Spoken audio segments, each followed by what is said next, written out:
সবাইকে আন্তরিক ধন্যবাদ। আমি এই মুহূর্তে দাঁড়িয়ে আছি মুন্সিগঞ্জের রেফায়েতুল্লাহ সরকারি প্রাথমিক বিদ্যালয়ে। আপনারা জানেন এই কেন্দ্রে টোটাল ভোটার রয়েছেন 19 জন ভোটার রয়েছেন। আমরা সকাল থেকে দেখেছি এখন পর্যন্ত 37% ভোট করেছে। আমরা কর্মকর্তার সাথে কথা বলেছিলাম এবং আইন শৃঙ্খলা বাহিনীর সাথে আমরা কথা বলেছিলাম, তারা আমাদেরকে জানিয়েছেন সুন্দর ও সুষ্ঠুভাবে ভোট হয়েছে। আমরা এই মুহূর্তে আপনাদেরকে মুন্সিগঞ্জের এই 87 নং রেফায়েতুল্লাহ সরকারি প্রাথমিক বিদ্যালয়ের চিত্র দেখাচ্ছি।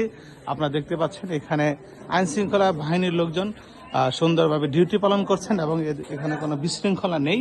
আমরা আপনাদেরকে ভোটারদের উপস্থিতি দেখেছিলাম সকালে, কিন্তু এখন ভোটারের উপস্থিতি অনেকটা কম। আমরা আপনাদেরকে সরাসরি দেখাচ্ছিলাম এই মুহূর্তে মুন্সিগঞ্জের রেফায়েতুল্লাহ সরকারি প্রাথমিক বিদ্যালয়ের সর্বশেষ অবস্থা আপনারা দেখতে পাচ্ছেন।